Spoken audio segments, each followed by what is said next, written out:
চট্টগ্রাম 15 আসনে বিএনপি থেকে নাকি নমিনেশন দিছে। এখন এক নেতা দেখতেছি বিএনপির দলের লোক সে নমিনেশন না পেয়ে রোড ব্লক করতেছে, আগুন নিয়ে মশাল মিছিল করতেছে। এখন আমার কথা হচ্ছে, এই নমিনেশন তো কোনো সরকার দেয় নাই। তাহলে সরকার যদি না দিয়ে থাকে তাহলে সাধারণ মানুষকে এভাবে কষ্ট দেওয়ার তো কোনো মানে হয় না। বেশ কিছুদিন ধরে নিউজটা দেখতেছি, বারবার রোডের মধ্যে তারা মিছিল করতেছে, রোড ব্লক করে দিচ্ছে। নমিনেশন দিছে কে? তারেক রহমান। তা আপনারা যদি দলকে এত বেশি যদি ভালোবাসেন, তাহলে দলের যে হাইকমান্ড আছে তার কথা আপনারা মানেন না কেন? আপনাদের যদি আগুন নিয়ে খেলা করতে হয় তাহলে তারেক রহমানের বাড়িতে যান, ওখানে আগুন দেন, ওখানে ভাঙচুর করেন। সাধারণ পাবলিককে এত কষ্ট দেওয়ার তো কোনো মানে হয় না। প্রয়োজন আপনারা লন্ডনে চলে যান।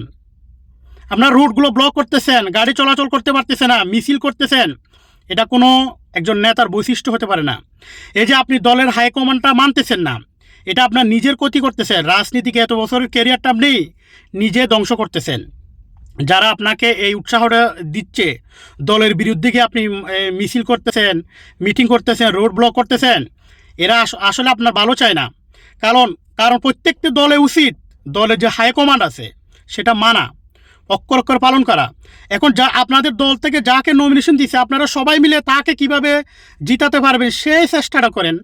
তাকে কিভাবে আপনি এমপি বানাইতে পারবেন সে চেষ্টা না করে আপনারা সাধারণ মানুষকে কষ্ট দেওয়ার কোনো মানে হয়? যারা আমার ভিডিওটি দেখতেছেন অবশ্যই ভিডিওটি শেয়ার করে দেন। আসসালামু আলাইকুম।